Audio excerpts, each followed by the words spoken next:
Monsoon tour, మధురానుభూతులు sure. పూర్తి వివరాలకు చదవండి రేపటి సాక్షి దినపత్రిక. ఒకవైపునేమో నన్నిలా వెళ్ళనివ్వకుండా, ఒకవైపున వైఎస్ఆర్సీపీ శ్రేణులెవరూ కూడా వెళ్ళనివ్వకుండా ఈ మాదిరిగా నోటీసులు ఒకవైపున ఇస్తూ, మరోవైపున టీవీలలో చూస్తే ఆశ్చర్యకరమైన విషయాలు. చుట్టుపక్కల రాష్ట్రాల నుంచి కూడా బీజేపీ వాళ్ళని తప్పిస్తున్నారు. మరి బీజేపీ పై వాళ్ళకు తెలుసో తెలీదో నాకైతే తెలియదు, కానీ చుట్టుపక్కల వాళ్ళ దగ్గర నుంచి కూడా బీజేపీ వాళ్ళని కూడా అక్కడికి రప్పిస్తున్నారు. కొన్ని వేల మంది పోలీసులు అక్కడ మోహరించినట్టుగా చూపిస్తూ ఉన్నారు. నేను అడుగుతా ఉన్నా, ఎందుకు ఇంతగా టాపిక్ డైవర్ట్ చేయడానికి కోసం ఎందుకు ప్రయత్నం చేస్తూ ఉన్నారు? ఎందుకు ఇలా టాపిక్ డైవర్ట్ చేయడం కోసం ఎందుకు ఇంత ఆరాట పడతా ఉన్నారు?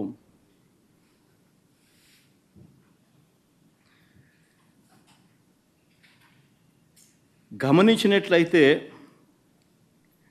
తిరుపతి లడ్డూల విషయంలో తాను చెప్పినవన్నీ, చంద్రబాబు చెప్పినవన్నీ అబద్ధాలు అని ఒక్కొక్కటిగా రుజువవుతూ కనిపిస్తూ ఉన్నాయి.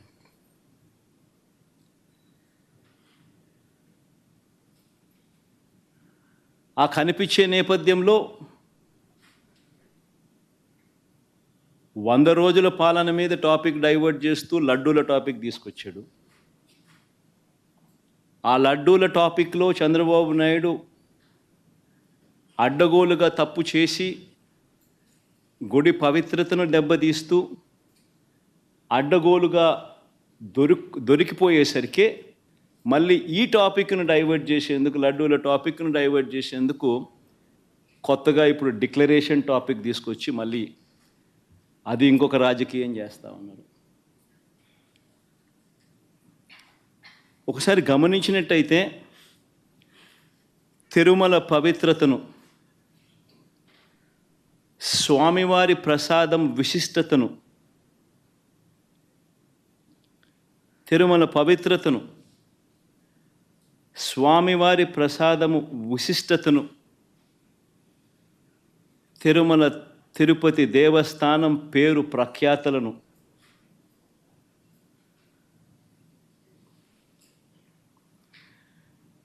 రాజకీయ దుర్బుద్ధితో, ఐ రిపీట్ దిస్ వర్డ్, రాజకీయ దుర్బుద్ధితో, జంతువుల కొవ్వుతో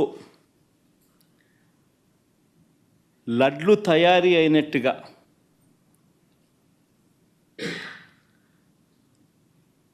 ఒక జరగని విషయాన్ని జరిగినట్టుగా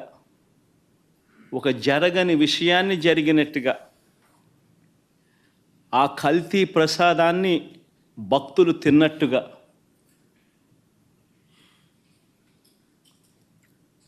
నిజంగా ఒక ముఖ్యమంత్రి స్థానంలో ఉన్న వ్యక్తి తెలిసి అబద్ధాలు ఆడుతూ, అసత్యాలు చెబుతూ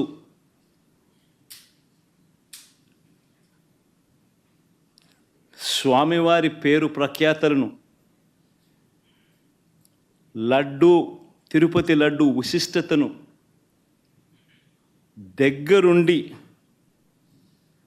దగ్గరుండి అపవిత్రం చేసే కార్యక్రమం సాక్షాత్తు ఒక ముఖ్యమంత్రి చేస్తూ ఉంటే